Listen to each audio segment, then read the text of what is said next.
I watched my mother's BMW disappear into the terminal traffic from my seat in first class, a glass of champagne already in my hand. In another timeline, when I remembered with perfect, painful clarity, I would be standing at the curb right now, 17 years old, surrounded by luggage, watching that same car drive away and realizing with dawning horror that they weren't coming back.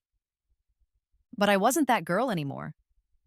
The flight attendant smiled at me as she passed. Comfortable, Miss Chen? Very, I said, settling deeper into the leather seat. Through the window, I could see the terminal where my family was probably just discovering that I'd never checked in for the economy flight they'd booked me on. The flight to that special school in Montana that was really a reformation camp for troubled teens. The place where, in my first life, I'd spent 3 years of hell before aging out with nothing. No family, no support, no future. That was before I died at 23, broke and alone in a studio apartment, and woke up on my 16th birthday with every memory intact. My phone buzzed. My stepsister Melissa, right on schedule. Where are you? Mom is freaking out. I smiled and turned off my phone. Let them freak out. By the time they figured out what happened, I'd be halfway to Singapore. The first time I lived through this day, I'd been too naive to see it coming. I should have known something was wrong when my stepmother Claire announced at breakfast that she'd arranged everything for my educational future. Should have questioned why Melissa smirked into her organic acai bowl while father avoided my eyes entirely. It's a wonderful opportunity, Claire had said, sliding a plane ticket across the table. A specialized academy in Montana, very exclusive. But I was accepted to Stanford, I'd protested. Early admission, full scholarship. Which you'll defer for a year, father said, his voice flat. It was the tone he always used when Claire had made a decision, and he'd simply capitulated. This program will give you structure, discipline. Melissa had laughed. It's basically military school for screw-ups, Vera. Mom's sending you away because you're an embarrassment. That's not, I'd started, but father had already stood up, conversation over. I'd been so stupid. I'd actually gotten on the plane that day believing it was some kind of mistake, that once I got there and explained about Stanford, about my 4.0 GPA and my perfect SAT scores, someone would fix this. Instead, I'd spent 3 years at Mountain Ridge Academy, a glorified prison where troubled kids were broken down and rebuilt, according to their parents' specifications. They'd taken my phone, my computer, my books. Mail was monitored, calls were supervised. I'd written to father 100 times. He never answered. Claire sent exactly one letter. Stop being dramatic and do as you're told. When I aged out at 20, I had nothing. No college fund. Claire had convinced father to redirect it to Melissa's wedding. No family support. They'd moved to Greenwich without telling me and changed their numbers. No references, no connections, no safety net. I'd worked 3 jobs trying to save enough for community college. Lived in a basement apartment with black mold and cockroaches. Got sick. Pneumonia that I couldn't afford to treat properly. And one February morning, I'd woken up on that same morning of my 16th birthday, 5 months before the airport, Claire's voice drifting up from downstairs as she made her wonderful opportunity phone call. The second chance I'd been given wasn't magic. It was knowledge. And I'd spent every single day of the past 5 months preparing. First, I'd needed money. In my previous life, I'd inherited $50,000 from my maternal grandmother when she died. Money that Claire had managed for me until I turned 18, at which point she'd claimed it had been spent on my care at Mountain Ridge. This time, I'd called grandmother the day after I woke up reborn. Vera, she'd said, her voice warm, what a lovely surprise. Grandmother, I need to ask you something important. I'd taken a deep breath.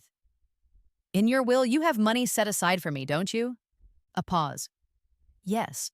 Your mother's inheritance, held in trust until you're 18. How did you know about that? Father mentioned it once. Grandmother, can we change it? Make it inaccessible to anyone but me? Not even father as trustee? Another pause, longer this time. Vera, has something happened? And I'd told her. Not about the rebirth, she'd think I was insane, but about the school Claire had found, about the glossy brochure that hid horror stories I'd found online, about overhearing Claire tell Melissa that once I was gone, the money would be much easier to manage. Grandmother had always been sharp. She'd heard what I couldn't say outright. Within a week, my inheritance was locked in an irrevocable trust with an independent corporate trustee. Claire couldn't touch it. More importantly, grandmother had started asking questions about my stepfamily that made father very, very uncomfortable. Then came the documentation. I'd photographed everything. Claire's browser history showing her research into behavioral modification camps, the emails between her and Melissa about finally getting rid of the dead wife's brat, the financial records showing how they'd been systematically draining my mother's trust fund. I'd backed everything up to 3 different cloud services Claire didn't know existed. I'd researched lawyers, found the best family law attorney in California, and scheduled a consultation for the day after my 18th birthday. I'd documented every instance of emotional abuse, every favoritism, every cruel comment, built a case that would withstand any challenge. But most importantly, I'd applied to every scholarship, every grant, every program I could find. Used my knowledge from the first timeline to write perfect essays to ace every interview. By March, I had full ride offers from 6 universities, including Stanford. I'd accepted them all tentatively, keeping my options open. And when Claire announced her wonderful opportunity in May, I'd been ready. I'd played along perfectly, acted confused, hurt, obedient. Let them think they'd won. Let them drive me to the airport with my luggage. Let Claire hand me the economy ticket to Montana with that satisfied smile. "It's for the best," she'd said at the curb. "You'll see. This will make a woman out of you." Melissa had hugged me, whispering in my ear, "Have fun being tortured, freak. By the time you get back, if you get back, Daddy will have forgotten he ever had a first daughter." Father had said nothing, just nodded and gotten back in the car. I'd waved goodbye, watching until they disappeared into traffic. Then I'd walked calmly to the curb, flagged a cab, and told the driver to take me to the international terminal. The first-class ticket to Singapore, purchased with my own money from online tutoring jobs Claire didn't know about, had been hidden in my backpack. My real luggage, the important stuff, had been shipped ahead last week to grandmother's address in the city. The economy ticket to Montana? I'd left it on a bench with a note, "Free flight, enjoy." By the time Claire realized I'd never boarded, never checked in, never even entered the domestic terminal, I'd be over the Pacific Ocean. Singapore was perfect. Grandmother had a cousin there, an elegant woman named Aunt May who ran an import-export business and had agreed to host me for the summer. More importantly, Singapore had no extradition for family matters, and I'd be 18 in 3 months. Once I was legally an adult, Claire had no power over me. I spent the summer working for Aunt May, learning business, building connections. I used my knowledge from the first timeline to make smart investments. Tech stocks I knew would boom, cryptocurrencies that would surge. Small amounts, nothing that would attract attention, but enough to build a real nest egg. I also spent the summer building my case. Every day, I'd document new evidence, new patterns. I'd found other families who'd sent their kids to Mountain Ridge Academy, connected with survivors, gathered testimonials, built an airtight case not just against Claire, but against the entire facility. When I turned 18 on August 15th, I was sitting in Aunt May's office on a video call with my attorney in California. "Everything is ready," Jennifer said. Her eyes were sharp, hungry. This was the kind of case that made careers. "Your father will be served with papers tomorrow morning. Full emancipation, protection order against your stepmother, petition for forensic accounting of your mother's trust fund, and a separate suit against Mountain Ridge Academy." "And the other thing?" Jennifer smiled. "The ethics complaint against your father's firm goes live tomorrow as well. Turns out using your position as a senior partner to funnel money from a client trust fund, even if that client is your own daughter, is very much against the California bar's rules. Father's career, his reputation, his pride, all built on being a respected attorney. All about to come crashing down because he'd let Claire talk him into betraying his first wife's legacy."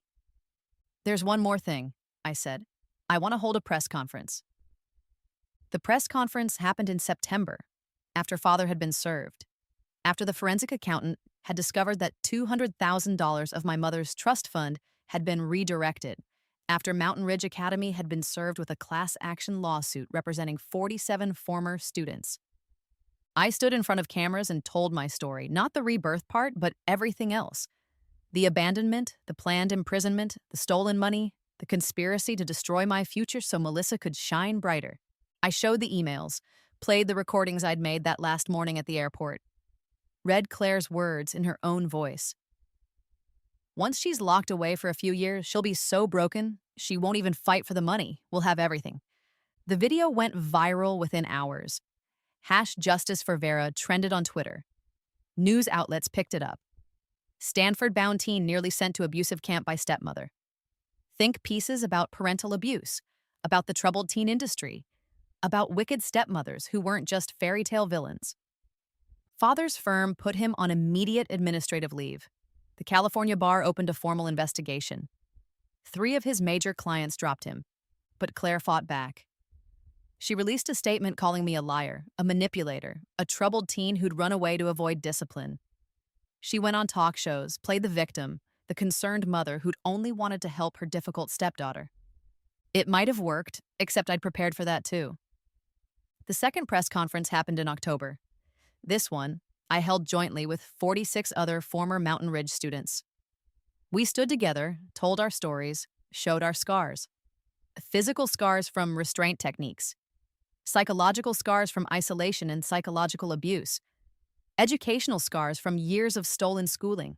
The attorney representing the facility tried to dismiss us as troubled teens making up stories. That lasted until we released the recordings.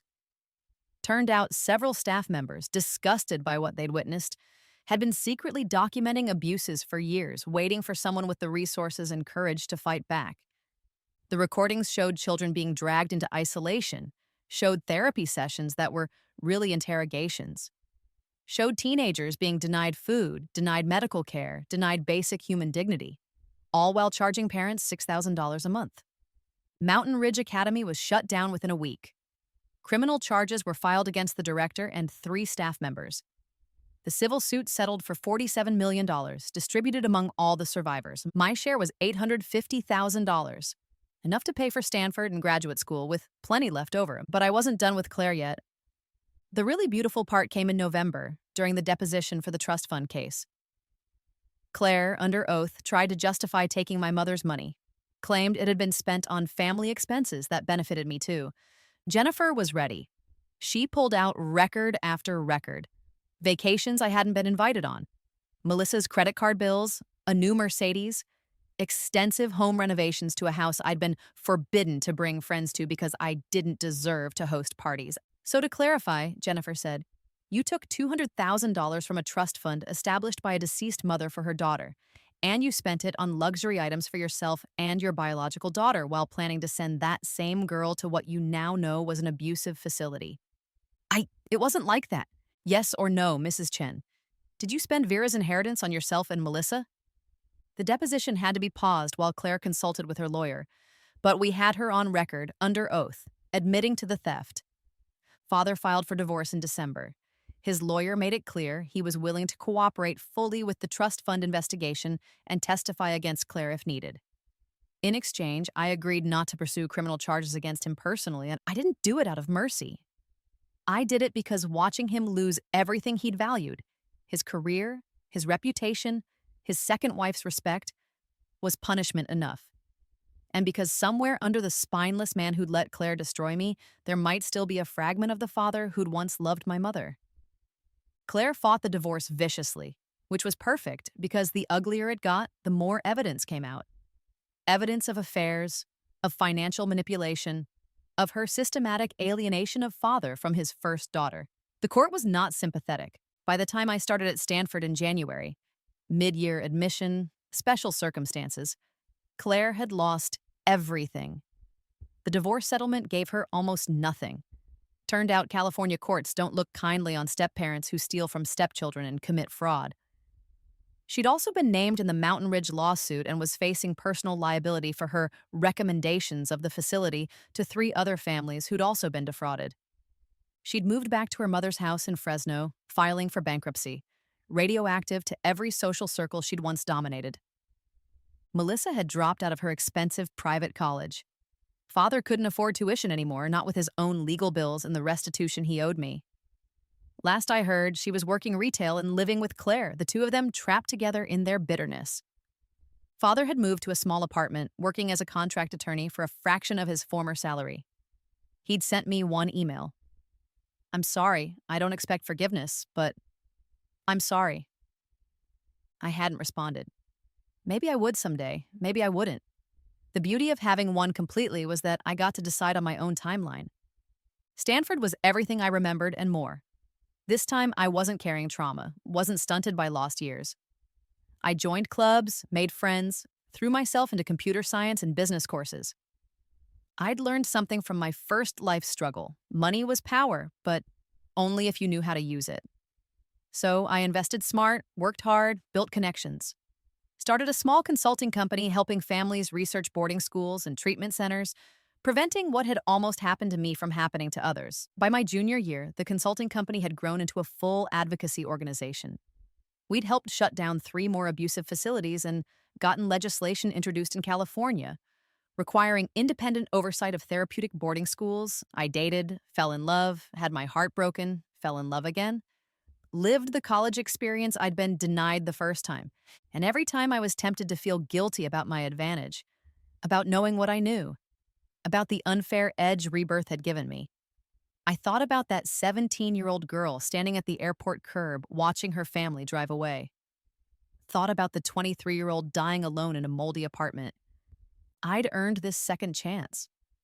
Not with magic, not with luck, but with careful planning, strategic thinking, and the courage to fight back. Graduation came on a perfect May morning. Grandmother sat in the audience, beaming with pride. Aunt May had flown in from Singapore. Even Father was there, sitting alone in the back, his hair grayer than I remembered. After the ceremony, as I stood in my cap and gown surrounded by friends, I saw him approach hesitantly. "Vera," he said, "congratulations. Your mother would be so proud." It was the first time he'd mentioned her voluntarily in years. "Yes," I said simply. "She would." We stood in awkward silence for a moment. Then he nodded and turned to leave. "Father?" I called out. He stopped. "Thank you for coming." He didn't turn around, but I saw his shoulders shake slightly. Then he was gone, disappearing into the crowd of celebrating families. Grandmother appeared at my elbow. "That was kind of you." "He's still my father," I said. "Somewhere under everything, he's still the man who loved my mother. That man made mistakes, but he's trying to be better." "And Claire?" I smiled. "Claire made her choices. She never loved anyone but herself. She'll live with those choices." 5 years later, I stood in my corner office in San Francisco, looking out over the bay. My advocacy organization had grown into a nationwide network. We'd helped pass federal legislation regulating the troubled teen industry.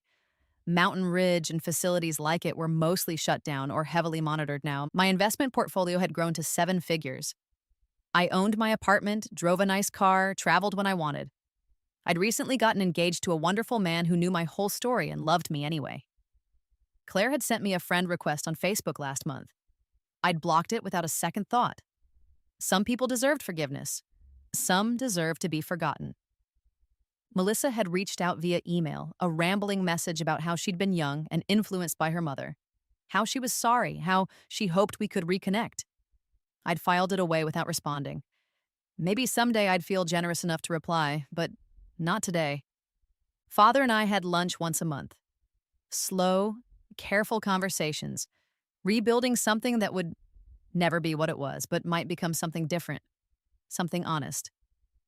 He was sober now, in therapy, trying to understand how he'd let himself become a man who'd abandon his daughter. I respected the effort, even if I couldn't fully forgive. My phone buzzed with a calendar reminder. Flight to Tokyo, 8 p.m. I was giving a keynote speech at an international conference on children's rights. I grabbed my bag and headed for the door, stopping to look at the framed photo on my desk. It was from that day at the airport, from a security camera. I'd obtained the footage through my lawsuit. You could see me at the curb, young and small, watching the BMW drive away.